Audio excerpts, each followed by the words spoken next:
So am I okay to eat cheese? No, you're not okay to eat cheese, unfortunately.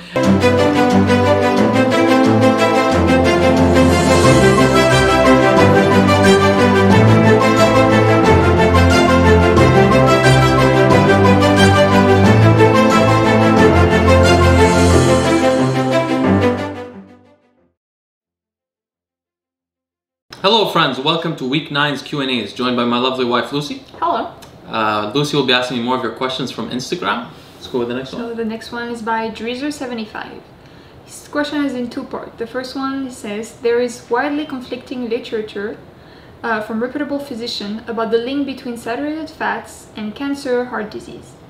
Does daily saturated fats intake put people at higher risk for cancer? And does it negatively affect cholesterol level to put people at higher risk for heart disease? Thank you, Lucy. I saw this question. It's such a big topic. So this may be, I'm not sure how long this will be.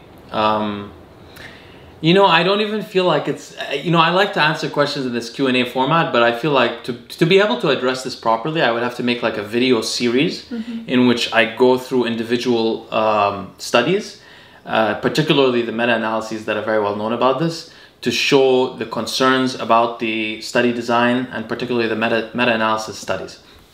Let me start by saying this. There are a lot of statistical issues with epidemiological studies in general. There's a lot of reasons not to go run off with the outcomes of epidemiological studies. At the same time, in controlled studies, which is a lot of these studies involve, controlled studies in some way, there are still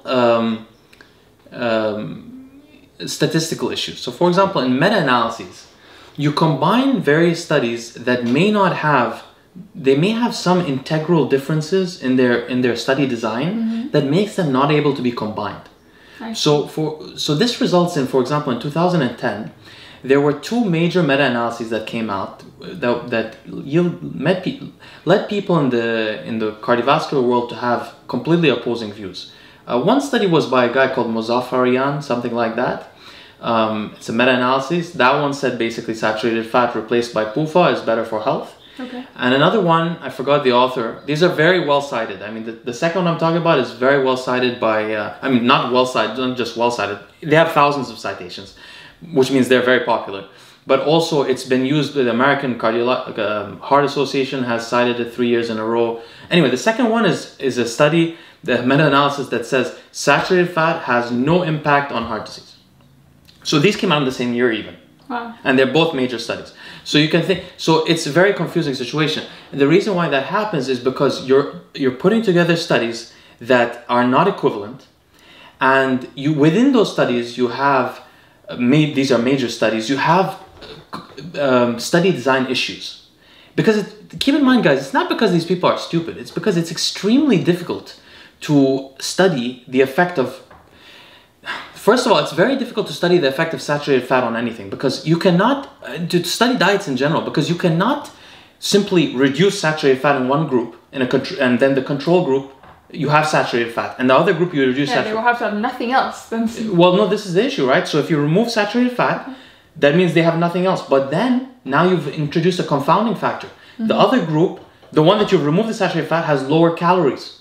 So now it's two things, less saturated fat and lower calories. And we know lower calories is better for heart disease. So there you have a problem. So what do? You replace it with something else. You're going to replace it with carbohydrates. You're going to replace it with polyunsaturated fats. And when you do that, now you introduce the other thing. Now it's the carbohydrates effect. Now it's the polyunsaturated fat effect.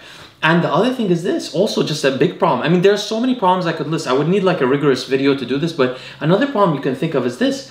Heart disease does not begin not much happens in 8 years. So you may see significant difference that are statistically significant in 8 years. But heart disease is a lifetime disease. It starts in adolescence. There are people that 18 years old that died in the wars. They find they have advanced atherosclerosis. Atherosclerosis, which is the plaque buildup in the arteries, happens over decades and decades and decades. So, which is one of the reasons a lot of these intervention studies that try to reduce outcomes in terms of heart disease, like reduce myocardial infarctions, they are not able to do it in the time frame of the study, which is like 5 years. The only thing that can do that is statins. A lot of other things can't do it. So people will say, oh, that doesn't have an effect on heart disease. Well, heart disease takes decades to work. How can we see a change in a few years only? Yeah.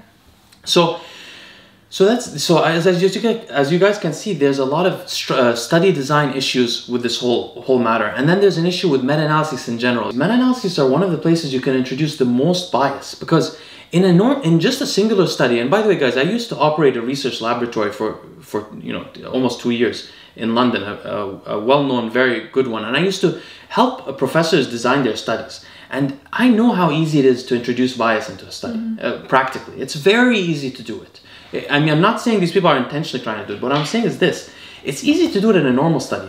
When you have a meta-analysis, you choose which studies to include, and you can find problems with any study. So it's your choice which study you choose to criticize the most and not include it in your study. So you can create a meta-analysis like happened in 2010, where one will say one thing and one will say the exact opposite. And another thing you have to keep in mind is this: people will justify what they're doing, right? So, for example, for me, when I'm in a ketogenic state or a fat-adapted state, I feel better. My brain works better. I feel happier. I lose weight. I feel less inflammatory. So, and usually I'm not eating much saturated fat, but I used to years ago when I used to do like semi-ketogenic diets, I used to eat a lot of saturated fat. So I would think that there's no way this thing can be bad for me. So you try to find ways to rationalize this. So I'm not saying everybody does this, but definitely in the low carb, high fat world, the thing that they call themselves LC, HF, or the ketogenic world or the carnivore world, there are people that they really, in fact, to be honest with you, these people, you find them on Twitter mostly. They're really aggressive about it. Like, they will comment on people, doctors' posts or researchers' posts, and say, you're committing a crime, you're lying to people, saturated fat is healthy, it's a crime. And there's a literature also that follows this, train of thought, which I might put some pictures here.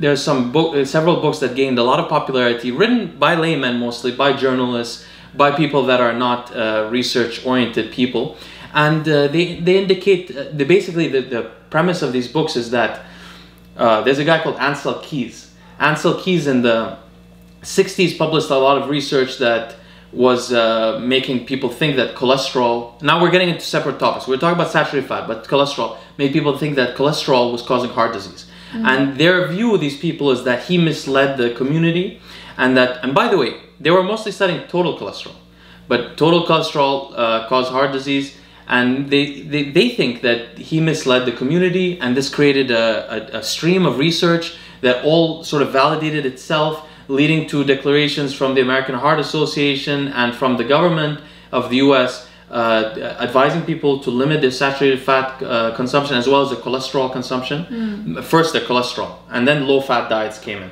But what happened then, these people say, when the low-fat diets came in, the health actually got worse. Why? Because people were replacing the saturated fat with carbohydrates. In the 80s, everything used to be not low-fat or no-fat, and then they used to have, instead, the companies still trying to sell their products, put sugar in it. And sugar, as we know, is a very destructive molecule for the human metabolism. So obviously there's some some of this is true with this. The sugar does turn out to be worse. I mean, in fact, when you replace saturated fat in a diet with carbohydrates, what happens is the triglycerides rise, and the small, dense LDL particles, low density lipoprotein particles, rise. Those are the most harmful ones, the ones that are easiest to get stuck in your arteries. And during an inflammatory state, they get stuck in the endothelial lining inside your artery, and then they accumulate as plaque deposits. Now, if you replace, there are studies that show if you replace the LDL cholesterol, if you replace the saturated fat with PUFAs, polyunsaturated fats, the LDL cholesterol goes down and the total cholesterol goes down. Now, if you replace, if you just lower the saturated fats in general, the LDL will go down, but the HDL will go down if total fats are lowered. And I don't know if that's, anyway, the point is, there was danger that came when people started introducing sugars into the diet instead of fats. But now there are people that say there's this big, like, especially among this low carb community, there's this big belief that polyunsaturated fats, like our fats that are found in canola oil, canola oil could be highly processed and bleached and could have all these other issues with it. So could, safflower oil and these ones. But say we're talking about the normal pressed oil. They still would say this oil is highly inflammatory for the body. Why? Because theoretically, they say the polyunsaturated fats, when you consume a lot of them, they build up in your LDL particles. And those polyunsaturated fats are more susceptible to oxidative damage. And when they're susceptible to oxidative damage, that will cause them to get stuck in the arterial wall more because they oxidize quicker. Exactly. So they're saying actually what you want is you want the highest saturated fat percentage in your LDL cholesterol. So these guys will go so far as to say saturated fat is good for you actually, because your LDL particle must have some fat in it, and we would rather have the one that is the least vulnerable to oxidation.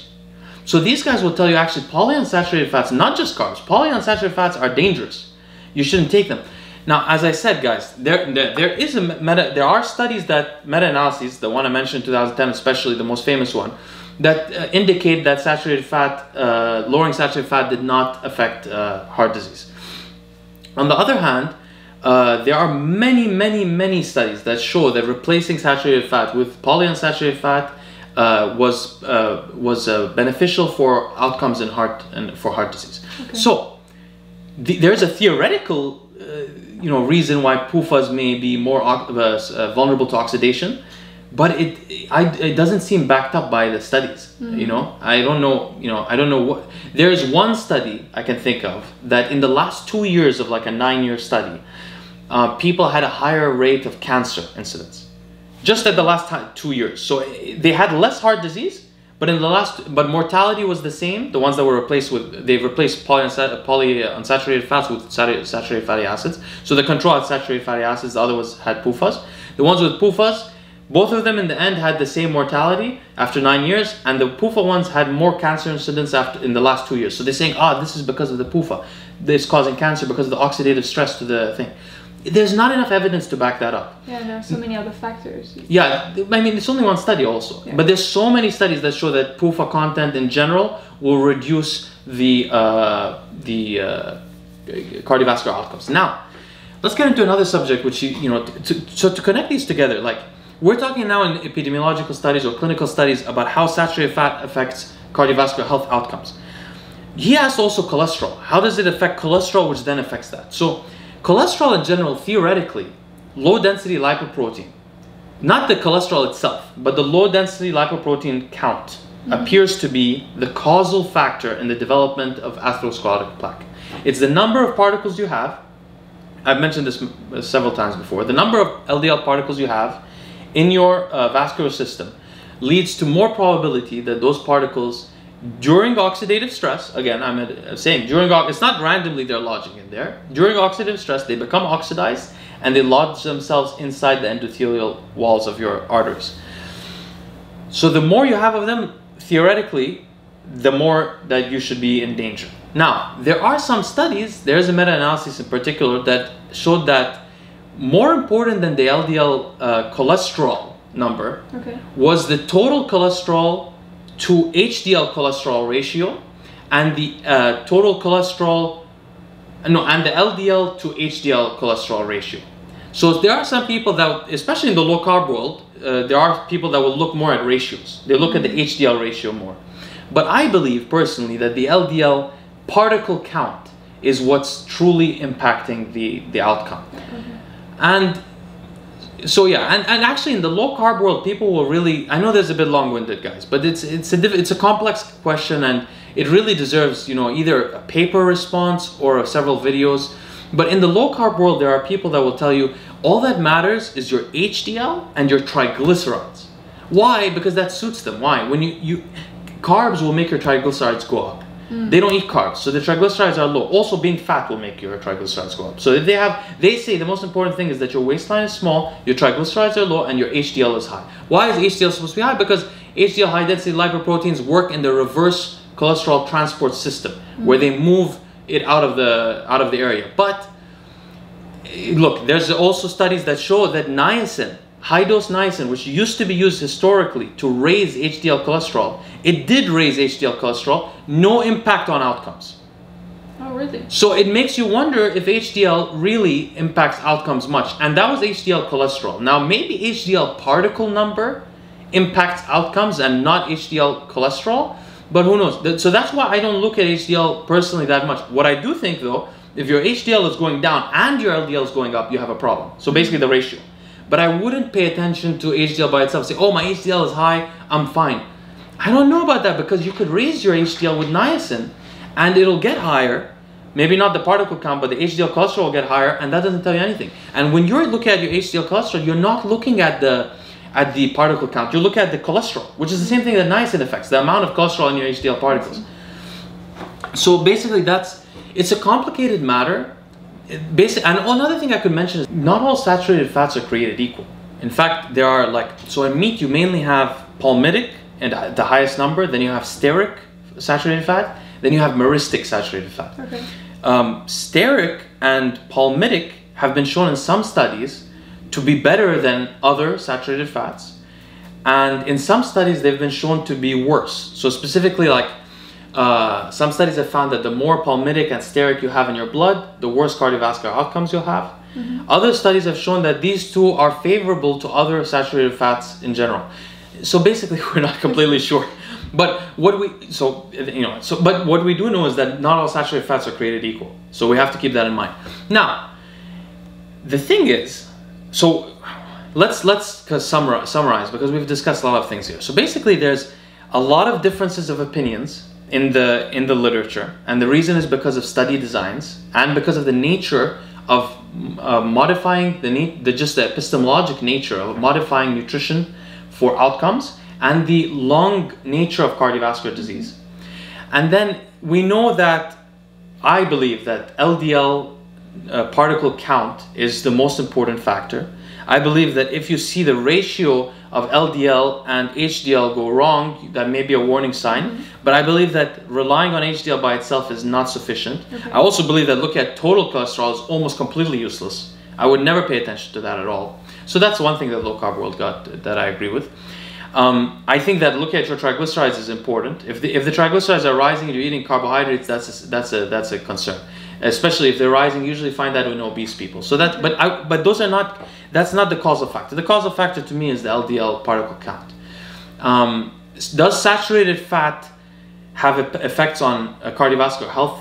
I believe so. There's difference of opinion. You can find studies that both ways. I believe that they do. I also believe that replacing it with polyunsaturated fat will have a beneficial impact on your health. I believe that if you have to choose saturated fat or carbohydrates, choose saturated fat.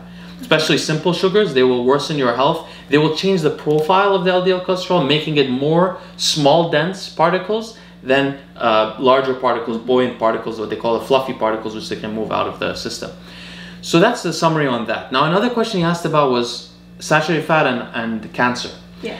So there aren't many studies on saturated fat consumption and cancer. What there are studies on red meat consumption and cancer. Mm-hmm. And those studies, there are a couple of studies that try to say that there's no impact. Overall, there's almost, I mean, anyone who says otherwise is really trying to justify their behavior. Red meat is correlated with cancer development, some specific kinds of cancer, okay? And processed meat is really correlated with cancer and overall mortality. So red meat may not be correlated necessarily with overall mortality that well, red meat consumption, although it is, but it's really correlated with cancer development. Processed meat is really correlated with cancer development. Chicken, white meats are less correlated with cancer development. So you could think of red meat as a carcinogen. And processed meat is definitely a carcinogen. I bet the World Health Organization listed. I bet it is. So basically, what's the outcome of all of this? If you have to choose between simple carbohydrates and saturated fat, choose saturated fat. If you're going to choose saturated fat, try to choose a saturated fat that has better kinds of saturated fat. Who knows which ones they are, because they're differing opinions. And then ideally, don't rely on saturated fat. Use polyunsaturated fats, which doesn't mean just your omega-3 content, which is a smaller part of the whole thing. You take your fish oil and stuff like that, including at higher doses. I mean, my opinion. People will come and tell you, no, you're going to get cancer from that. I highly doubt that. It hasn't been shown to. This is a really theoretical kind of thing.